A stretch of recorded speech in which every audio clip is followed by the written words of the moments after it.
After enlisting in the aviation section of the U.S. Army Signal Corps in 1917, Lieutenant James H. Jimmy Doolittle spent World War I as a flight instructor and never saw combat. Among the minuscule 4% of Air Service pilots retained after the war, he quickly earned a reputation as a reckless young daredevil. But for Doolittle, there was an underlying purpose to what often appeared to be nothing more than aerial hijinks.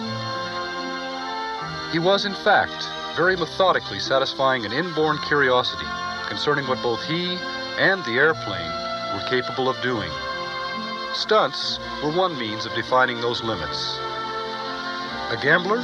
Perhaps, but one who, throughout his flying career, would always very carefully calculate the odds. These qualities, plus his extraordinary flying skills, kept him alive and made him well suited for his post-war career as a record-breaking test pilot. Breaking records satisfied a personal need to overcome challenges, and if along the way he could generate some publicity for air power's potential, then so much the better. 1922, I flew from Pablo Beach, Florida, near Jacksonville, to San Diego, California, a distance of about 2,200 miles in 22 hours and 20 minutes. In 1931, I flew from Los Angeles, California to New York in 11 hours and 15 minutes. That first flight was the first time that the continent had ever been crossed in less than 1 day.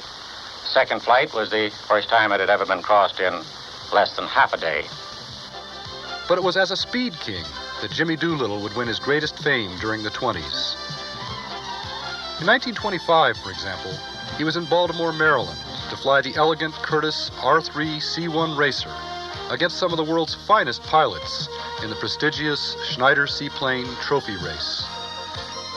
Having carefully devised an innovative technique for approaching and turning the pylons by diving into his turns, he completely obliterated the world's seaplane speed record, outpacing his nearest rival by more than 33 miles per hour, while flying at an average speed of 232 miles per hour. The adulation that came with such victories was gratifying, to be sure, but for Doolittle, these races had a rational purpose beyond personal glory. These record flights have a very real meaning. Competition has perhaps always been the greatest stimulus to improvement. And out of this competition came improvements that were improvements in the performance of aircraft and the safety of aircraft, and those improvements were immediately applicable to the military and indirectly applicable to commercial aviation. Under the surface of his sometimes flamboyant public image, Doolittle was always really, at heart, a dedicated flight researcher, a man trying to bridge the intellectual gap between theory and practice, between the arcane calculations of the aeronautical engineer and the everyday realities of the pilot. Thus, for example, during an extraordinary series of extremely hazardous test flights in 1924, he methodically pushed an aircraft to the point where, at 7.8 Gs, structural failure actually occurred. These tests yielded the first genuinely scientific measurements of the full effects of acceleration on an aircraft and its pilot, as Doolittle, with himself as guinea pig, analyzed and reported on the little understood phenomena of pilot blackout. Flying a Curtiss Hawk in 1927, he once again pushed his own endurance to the limit as he successfully performed the first outside loop in history, a maneuver which actually made him see red as the blood rushed to his head. Having earned one of the first American doctorates in aeronautical science at MIT in 1925, Doolittle continued to ply his trade as chief test pilot at Wright Field in the mid-20s, and in 1928, he was chosen to manage the full flight laboratory, an endeavor which was financed by the Guggenheim Foundation and dedicated to studying the problems of flight in adverse weather conditions.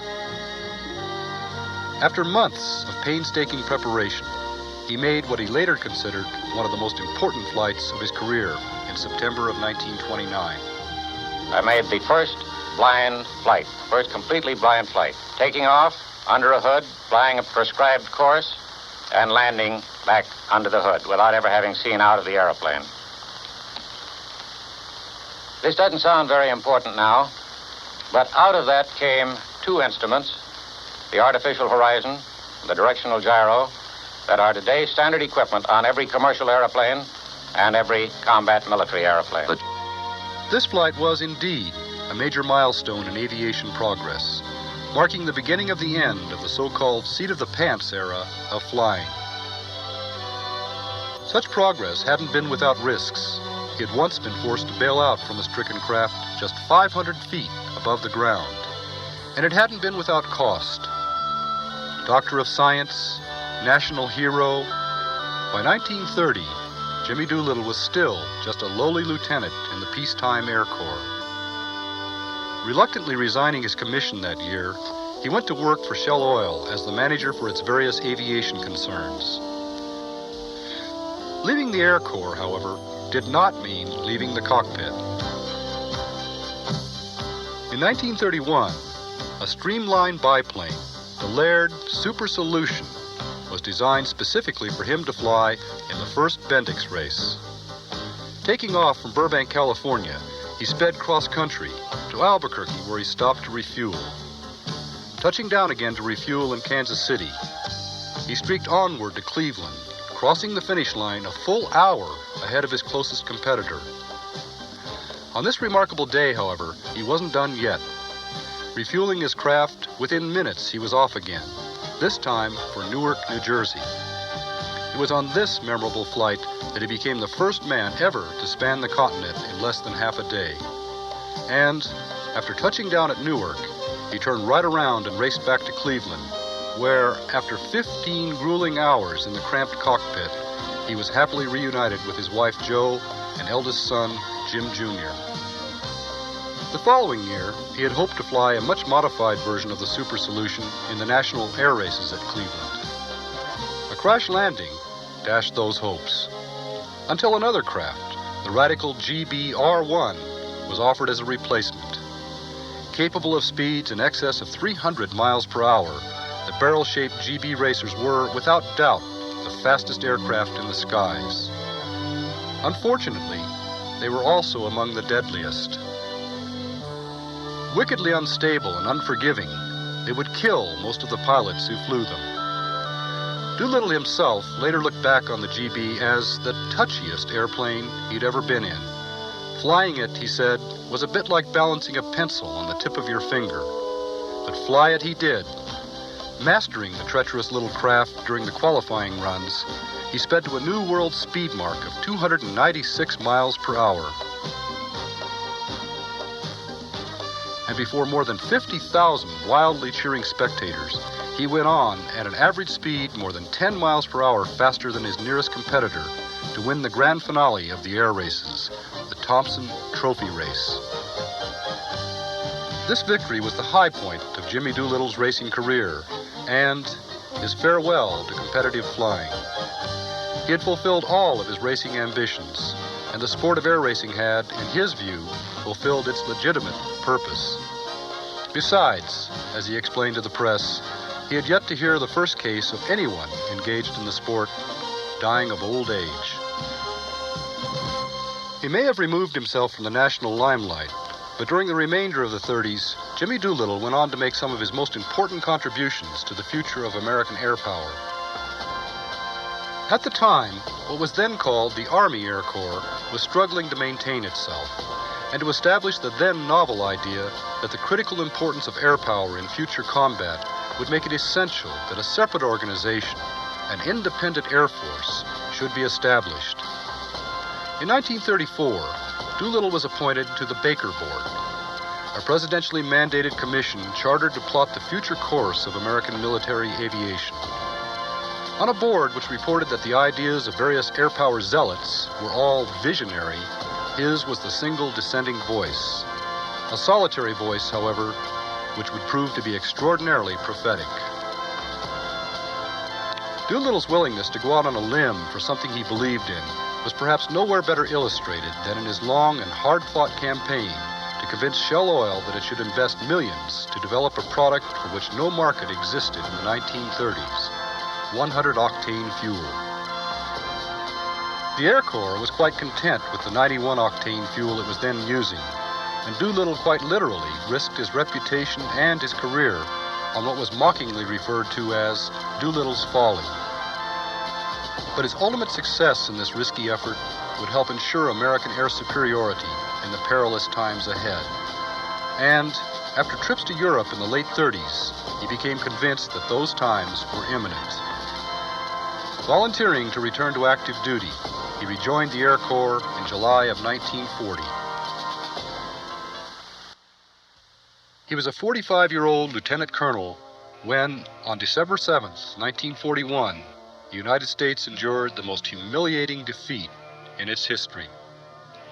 Pearl Harbor and its immediate aftermath left the nation in shock and at low ebb. Under Doolittle's command, just 3 months later, a group of hand-selected volunteers were at Eglin Field in Florida, training for Special Project Number 1. None of them knew anything about the mission ahead. All they did know was that they were expected to get a fully loaded B-25 Mitchell medium bomber off the ground within less than 500 feet. By April 2nd, they found themselves on board the carrier Hornet, steaming westward. Only then were they informed of their mission. They were to proceed to a point about 400 miles east of Japan, take off from the carrier deck, and then make their way to targets in the Japanese home islands. If all went as planned, they would then proceed southward to landings in the vicinity of Quchao, China. En route to the launch point, the 16 five-member crews were briefed daily on the details of their missions. They tried to keep in shape, and they conducted mock ceremonies during which Japanese medals were wired to 500-pound bombs so they could be returned with interest. All of the careful planning, however, went awry in the early morning hours of April 18th. Still 650 miles away from Japan, the carrier task force was spotted by a pair of Japanese picket ships. The ships were destroyed, but the question remained, had they reported their sighting? Admiral Halsey, the task force commander, couldn't risk jeopardizing his carriers by proceeding further into Japanese waters, and, after conferring with Doolittle, issued the order to launch immediately. This meant that Doolittle and his B-25s would have to fly an extra 250 miles, and, even fully loaded with fuel, their chances of safely reaching China would be something less than slim. At 8:20 a.m., Doolittle's lead aircraft stood poised on the pitching deck. With just 467 feet of deck space ahead of him, he started his takeoff roll, and, with 100 feet to spare, became the first pilot ever to fly a medium-sized bomber off of a flight deck. His destination was Tokyo. With characteristic modesty and understatement, he later commented, I've frequently been asked, what was the purpose and what was the effect of the first Tokyo raid? Well, the purpose was to take the war to Japan, to show them that their island was not inviolate. The effect? Well, the effect was to cause them to divert some of their military strength that was needed in the South Pacific to the protection of the home islands. The actual damaging effect was very little. We carried 1 ton of bombs in each one of 16 airplanes. We dropped 16 tons of bombs on 4 or 5 different targets. When you realize that from the Marianas in the later stages of the war, B-29s were carrying as much as 6,000 tons of bombs in one operation and dropping them on a single target, you realize how puny our effort was. In wretched weather and low on fuel, none of the B-25s were able to make it to landing fields in China. And in the immediate aftermath of the raid, with his crews scattered and their aircraft lost, Doolittle was convinced that his mission had been an abysmal failure. He was wrong, of course. In China, He and most of his surviving raiders were honored by the Chinese government. And when they returned stateside, they were given a hero's welcome.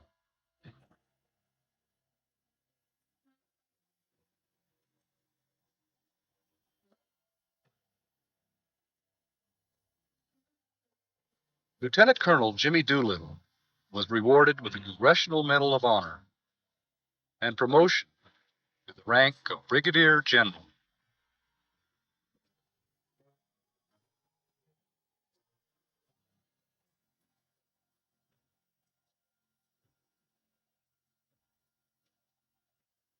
His first major assignment was as commander of the 12th Air Force, then preparing for Operation Torch, the invasion of North Africa.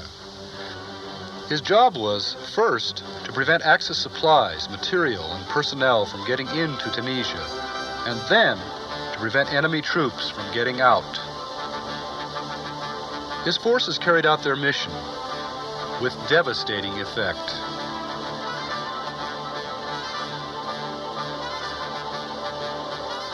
As the campaign drew to a close in April of 1943, now Major General Doolittle placed it in perspective.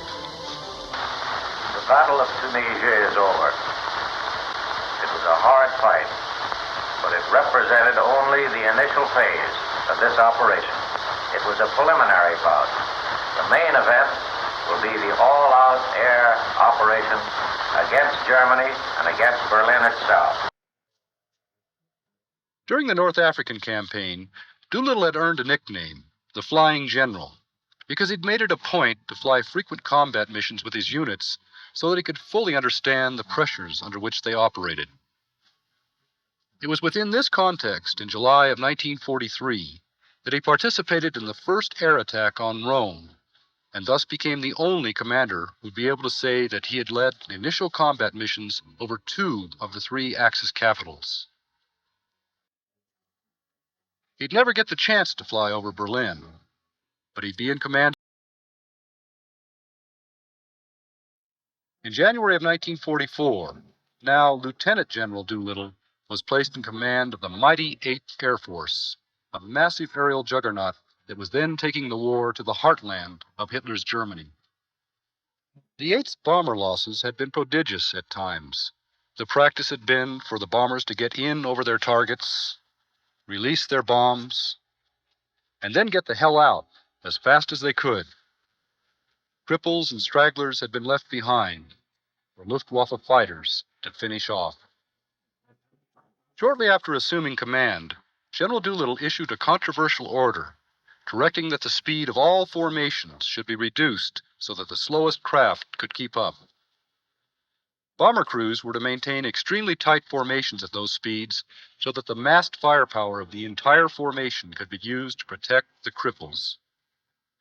Though not exactly popular with the bomber crews at first, this innovation ultimately saved a good many of their lives.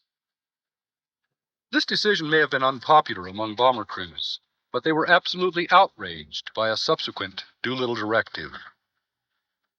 In the spring of 1944, it was absolutely imperative that the Allies achieve air superiority over Western Europe in preparation for the upcoming Normandy invasion.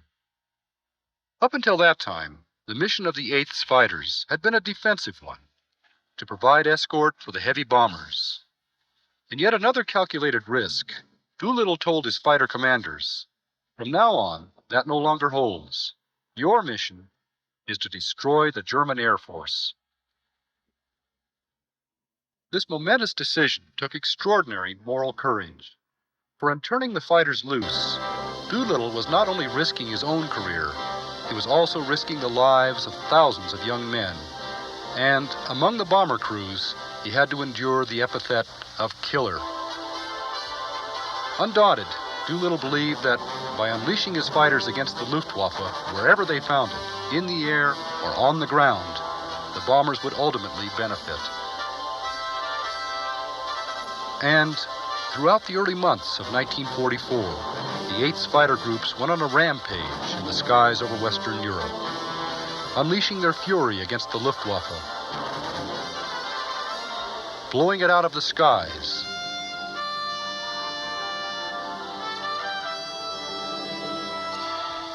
decimating it on the ground.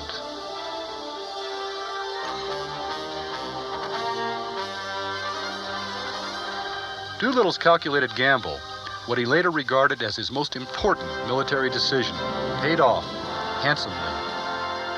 When June 6th, D-Day, finally arrived, he flew over the beaches of Normandy. During an hour's flight, he didn't spot a single German aircraft. Air superiority had been won, and in the months that followed, Doolittle's 8th Air Force helped pound the Axis into final submission.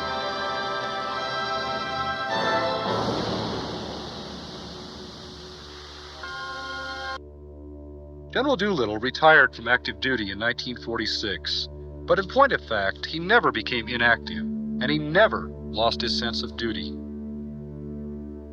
Back in April of 1943, he had the opportunity to get together with some of his compatriots from the Tokyo raid in a small farmhouse in North Africa.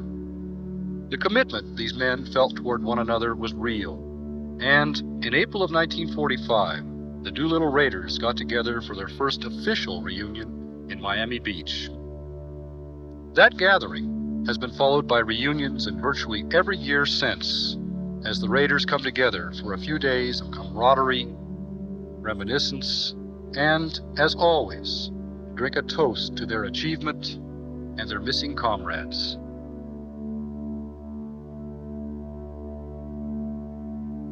A man not inclined to rest on his laurels, Jimmy Doolittle's so-called retirement years were filled with activity and achievement.